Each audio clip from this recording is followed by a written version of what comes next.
तो अगर मान लीजिए ये सारी चीज़ आपको बीजेपी आपको ऑफर करती है तो क्या हो सकता है, आप ये भी सोचा जा सकता ये पार्टी को ला के बढ़ा के सिद्धरामैया को सवार के सिंगार के चीफ मिनिस्टर बना के चामुंडी में हाथी बोल के मालूम हो कि खुद मैं और जब्बार एमएलसी मिलके बाधा में लेके गए। सर, ये अब सुनने में आया कि सिद्धरामैया साहब चामराजपट से लड़ेंगे तो जमीर साहब का क्या होगा? अब वो ऑर्डिनेंस को आ रहे हैं, हम कोर्ट को जाएंगे, कोर्ट में तो टिकेगी नहीं, बिल्कुल अनकॉन्स्टिट्यूशनल है ये बिल। सीएम इब्राहिम आज तक शरीयत की हुदूद बाहर जाके कोई काम नहीं किया और करने की जरूरत नहीं है।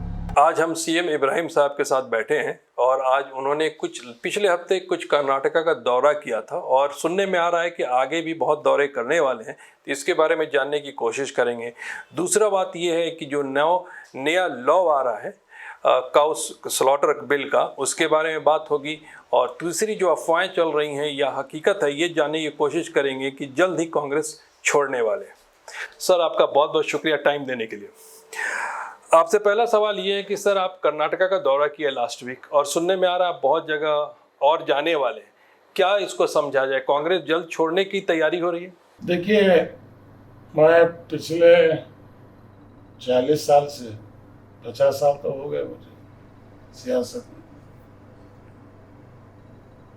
15 साल की उम्र से मैं शुरू किया हूँ। सब लोग हमको इस्तेमाल करते हैं, जब हमारी बात होती है तो हम एक तरफ हो जाते हैं, दूसरे सब एक तरफ हो जाते हैं। ये बदकिस्मती है। लेकिन आज भी कर्नाटक की अवाम जो है 99.9% जो है सेक्युलर है, लेकिन पॉलिटिकल पार्टी जो है इतना विल पावर नहीं है कि हिम्मत से बोले कि हाँ मुसलमान के मसाइल हैं, उनको हल करना है। कोई खुलकर बोलने तैयार नहीं है, बोलते भी तो लिप सिंपैथी है। अब देखिए, पिछले 5 साल कर्नाटक में हमारी हुकूमत थी, मैं खुद प्लानिंग कमीशन का डिप्टी चेयरमैन था। दलित को 30,000 करोड़ दे रहे हैं, बैकवर्ड को 28,000 करोड़ दे रहे हैं, मुसलमानों के लिए सिर्फ 7,000 करोड़ पूछा मैं, दिए नहीं। उसका नतीजा गए बार के इलेक्शन में देख लिए। तो ये कब तक गुलामी में रहे हैं हम? तो इसलिए मैंने सोचा कि भाई नहीं, हमारे अंदर जो है एक बेदारी नौजवानों में शुरू हुई है। अब एक तरफ से एमआईएम वाले भी निकले। बिहार में वो सक्सेस हुए हैं क्योंकि 90% मुस्लिम वोट है। यहाँ सक्सेस होना मुश्किल है क्योंकि यहाँ सिर्फ 20%, 25%, कई मकामात पर 30%, उससे ज़्यादा वोट नहीं है। जब तक हम दूसरों को अपने साथ नहीं मिलाते तब तक हम कामयाब नहीं होते। ये भी एक सबसे बड़ा मसला है यहाँ पे। तो इसलिए मैं अब तक जो है बागलकोट, बीजापुर, बेलगाम, चिक्कोड़ी, हुबली, धारवाड़, दावणगेरे, हरिहर, सब जगह जो है घूमते हुए आया हूँ। लोग 90% मुस्लिम जो है, 85% कि बोल रहे जो आप फैसला लेते हैं लोग, हम आपके साथ हैं। अब थोड़े पुराने कांग्रेसी हैं, उन्होंने साहब इसी में कुछ करो, उनका बोलना है। खैर, हर एक की राय मैं लिया हूँ, लेकिन मुझे सबसे ज्यादा जो है अच्छा रुझान जो है लिंगायत में लग रहा है। लिंगायत के अंदर जो है एक रुझान है, लग रहा है। वो लोग, काफी लोग जो है आप करो, हम साथ देने तैयार हैं बोल के बोले। अच्छा, देवगौड़ा जी से भी, कुमार स्वामी से भी हमारी तफसील से बात हुई। शिव कुमार साहब आए थे, उनसे भी तफसील से बात हुई। अब जनरल सेक्रेटरी सुरजेवाला आ रहे हैं, उनसे भी तफसील से बातचीत होगी। हमारा मुतालिबात बिल्कुल ये है, जहाँ तक मुस्लिम मसाइल है खुद मुसलमान हल करेंगे, पार्टी में डिसाइड करेंगे कौन एमएलए बनना, कौन एमएलसी बनना। सालाना हम 13% है, 7-8% में हमको बजट में जो है अमाउंट हमारे वास्ते रखना। कम से कम 4% से शुरू करो। 2 लाख करोड़, 2,20,000 का बजट है, 4% में तो भी 8% है। और दूसरी चीज, मुस्लिम्स और एमएलए उतने जीत कर आ नहीं सकते क्योंकि पार्टी ट्रांसफर नहीं करते वोट।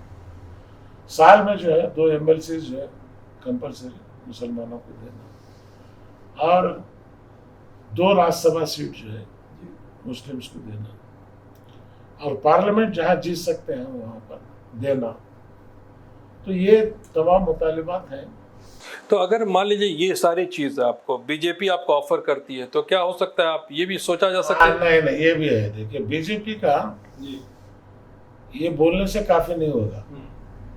बीजेपी के साथ बातचीत अलग है क्योंकि उनका 70-100 साल का नजरिया है। वो नजरिए को बदल सकते हैं क्या?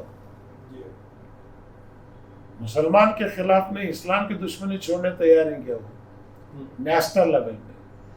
स्टेट लेवल में जो है हम लोग बीजेपी जाने के बजाय बीजेपी आगे कैसी रहेगी डिपेंड करता है चीफ मिनिस्टर कौन है। तो इसलिए वो मसला तो अब उठेगा नहीं क्योंकि येडियुरप्पा खुद मुख्तार नहीं है। वो केशव कृपा की पॉलिटिक्स करते हैं, हम बसव कृपा की पॉलिटिक्स करते हैं। बसव कृपा का माना यह है, बसवेश्वर की फिलॉसफी में सूफी संत सब मिले हुए हैं। जात पात का कोई नहीं है, किसी का दिल दुखाना नहीं है, किसी को का हक छीनना नहीं है।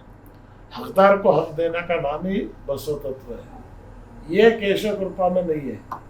यहाँ शूद्र है, फला है, फला, यहाँ वो नहीं है। तो इसलिए उसके बारे में जो ना हम सोचे हैं ना सोचने का वक्त आया है। लेकिन फिलहाल जो है अब हमारे सामने 2 चीजें, एक कांग्रेस है, एक जेडीएस है। तो इसमें बेहतर कौन सी अवामी राय जो आएगी वो राय के ऊपर जो है फैसला होगा बस। तो ये बताइए कि काऊ का जो नया बिल आया है, बिल तो बहुत पहले से है, ये जो नया बिल ला के जिसमें चेंजेस किए गए हैं और जिसमें पनिशमेंट को बहुत हार्ड किया गया है, तो इसको अब क्या? बिल्कुल, ये तो सरासर हम जो है विधान काउंसिल के अंदर तो आपने देखा है जी। मैं खुद इसमें लीड लेके जो है कांग्रेस जेडीएस सब मिलके इसको परिषद में काउंसिल में आने नहीं दिए। अब वो ऑर्डिनेंस को आ रहे हैं, हम कोर्ट को जाएंगे, कोर्ट में तो टिकेगी नहीं, बिल्कुल अनकॉन्स्टिट्यूशनल है ये बिल। और दूसरी चीज सिर्फ मुसलमान ही नहीं बल्कि किसान, वो मैं मसला सबसे पहला ये मसला वो उठाया, कोई वो मसला उठाया नहीं थे। आज वही मसला जो है आग के तरह फैल रहा है। एक वीडियो है, मैं आपको देता हूँ, आप उसको कन्नड़ में है, वो सब जगह दिखाइएगा।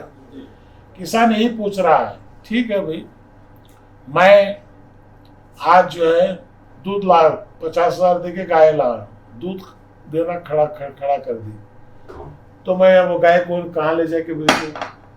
तुम खरीदो। तो साल में महीने में 15 लाख गाय निकलते हैं। एक गाय को 25,000 बोले तो 15 लाख गाय को कहते हुए इतना पैसा गवर्नमेंट के पास महीना कहाँ है? अच्छा, उनको रख के पालना अलग, एक गाय को पालने के लिए रोजाना 200 रुपये चाहिए। 15 लाख गाय के लिए कितना हुआ? और उतने तो इनके पास रखने की जगह नहीं है, ग्रीन बेल्ट नहीं है। तो इसलिए किसान अब उठे हुए हैं। किसान जो है अब उठे हैं, वो कहते हैं हम इसके खिलाफ हैं। सर ये बताइए, ये लॉ तो ऑलरेडी था कि आप गाय को नहीं काट सकते हैं, तो नया जो ऑर्डिनेंस लाना ये सिर्फ लोगों पॉलिटिकल है? पॉलिटिकल है, हिमाकत है। पूछने वाला कोई मर्द बराबर का नहीं है, इसलिए नाच रहे। बराबर का मर्द अगर उतरे आप बाहर आ बोले तो जवाब देने को वैसे इनके पास जवाब नहीं है। जवाब तलब करना है। बैल किसान 2 साल 3 साल ज़राअत करता, 4वें साल बैल का पाँव तोड़ता, कौन पालने वाले उसे? इन्हों खरीदते। तो ये जो है भैंस 13 साल तक का लोग को जिनके भावा देते पैसे 13 साल तक पालने को वास्ते। इसलिए इसमें जो है मैं अपने कौम को बोला हूँ कि आप घर में रहे, हम लड़ेंगे। अब कल से एक व्हाट्सएप शुरू कर डाले थे, इब्राहिम साहब बोले गौ खाओ न मत खाओ बोल के मुसलमानों से मैं पूछता हूँ, बोलता हूँ बोल के पूरा वीडियो नहीं देखे हो। आज मैं वो भी आपके थ्रू से क्लैरिफाई कर रहा हूँ। सीएम इब्राहिम आज तक शरीयत की हुदूद बाहर जाके कोई काम नहीं किया और करने की जरूरत नहीं है। मुझे अवाब से ज़्यादा अल्लाह का डर है, अल्लाह के रसूल सल्लल्लाहु अलैहि वसल्लम का डर है। तो इसलिए मैं जो भी सियासत करता हूँ, सुलह हुदैबिया मेरे सामने है, हिजरत मक्का मेरे सामने है, ये दोनों को मद्देनजर रखकर जो है मैं फैसला करता हूँ। हाँ, MIM से भी मैं भी उनसे बात कर रहा हूँ, भाई मेरे दोस्त के बच्चे अच्छे हैं, ठीक है, अपनी जगह हैदराबाद में कर रहे हैं, बिहार में भी जो है वो 5 सीट पे जीते हैं, जहाँ 90% मुस्लिम्स हैं और 20-25 सीट हारे हैं। तो हमको देखना है कि वो फायदा क्या है, नुकसान क्या है। अल्टीमेट हम सियासत में किस लिए। तो ये देखने से क्लियर कट लग रहा है कि आप कांग्रेस से काफी नाराज हैं और जल्द ही कांग्रेस नहीं छोड़ने नहीं वाले हैं। नहीं नहीं, कांग्रेस से नाराज हूँ, छोड़ने का फैसला नहीं किया हूँ। नाराज नहीं, मैं दुखी हूँ। नाराज होके क्या करूँ, दुखी हूँ मैं। ये पार्टी को ला के बढ़ा के सिद्धरामैया को सवार के सिंगार के चीफ मिनिस्टर बना के चामुंडी में हारती बोल के मालूम हो कि खुद मैं और जब्बार MLC मिलके बादामी लेके गए। सर ये अब सुनने में आया कि सिद्धरामैया साहब चामराज पाट से लड़ेंगे, तो समीर साहब का क्या होगा? मुझे मालूम नहीं है, लेकिन ये तो खबर आई है ना कि वहां से वो इलेक्शन लड़ने वाले हैं। मुझे पता नहीं है क्या। तो लास्ट में सर कोई मैसेज आवाम के लिए? तमाम मकतब नज़र वाले, मकतब फिक्र वाले एक होकर जो है इत्तेफाक से रहें। इंशाअल्लाह कर्नाटक में आगे आने वाला वक्त अच्छा वक्त आएगा। बहुत बहुत शुक्रिया। Thank you so much watching Indian media book.